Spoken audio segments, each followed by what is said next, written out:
Пайғамбарымыз саллаллаху алейхи вассалам айтады, қиямет қайым болған кезде бір адамды дозаққа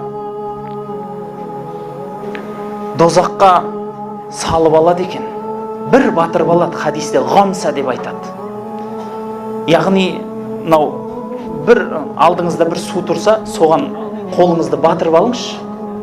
Қанша су келеді сол суда? Қолыңызда, бармағыңызда қанша су болады, айтыңызшы. Сол суды қазір ораза кезінде дейік, сізге біреу рұқсат берсе, мұздай, тастай суды алда, қолыңды бір батырып алда, сол қолыңдағы суды ішсең рұқсат десе, қолыңызды сілтейсіз, қойшы, одан не ішем менен, ол су не су енді деп, дұрыс па? Рас қой, дым емес қой ол енді, түкте емес. Аллах Тағала бір адамды алып келеді екен. Ол адам өмірінде рахат көрмеген дейді. Өмірінде рахат көрмеген деген қалай? Туылғанда ата-анасын көрмеген. Туыла салып денсаулығы болмаған. Мал байлығы болмаған. Ағайын туысы жоқ. Өмір бақи кедейшілік, ауыртпашылық, денсаулық, бүкіл дүниедегі бақытсыздықтың бәрін татып дәмін көрген. Дүниеде өмірі бір жылылық, жақсылықты көрмей өткен адамды алып келеді екен.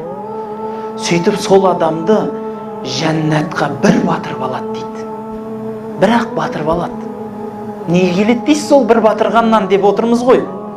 Сөйтіп сұрайды екен, пендем, дүниеде не көрдің десе, я Раббым Алла, мен дүниеде ешқандай қиыншылық көрмедім дейді екен. Ойлаңыз. Өмір бойы, 80 жыл бойы, 90 жыл бойы бүкіл бақытсыздықтың бәрін көріп өтсе де, жәннатқа бір батырып алғанда ұмытып кетеді дейді.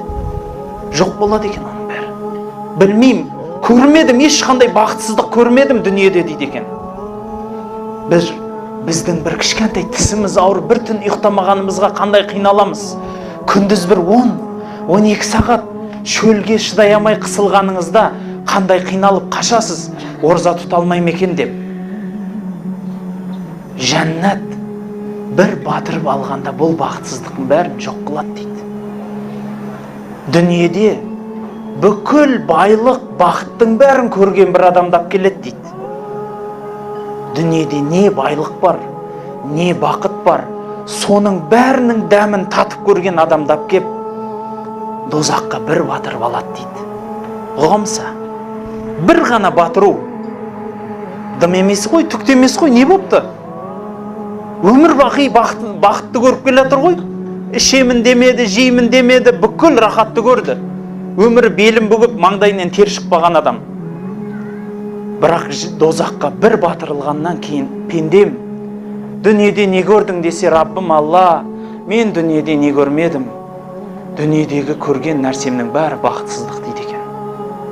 Ойлаңызшы, дозақ та сондай ауыр болады. Жәннат қандай жеңіл болса.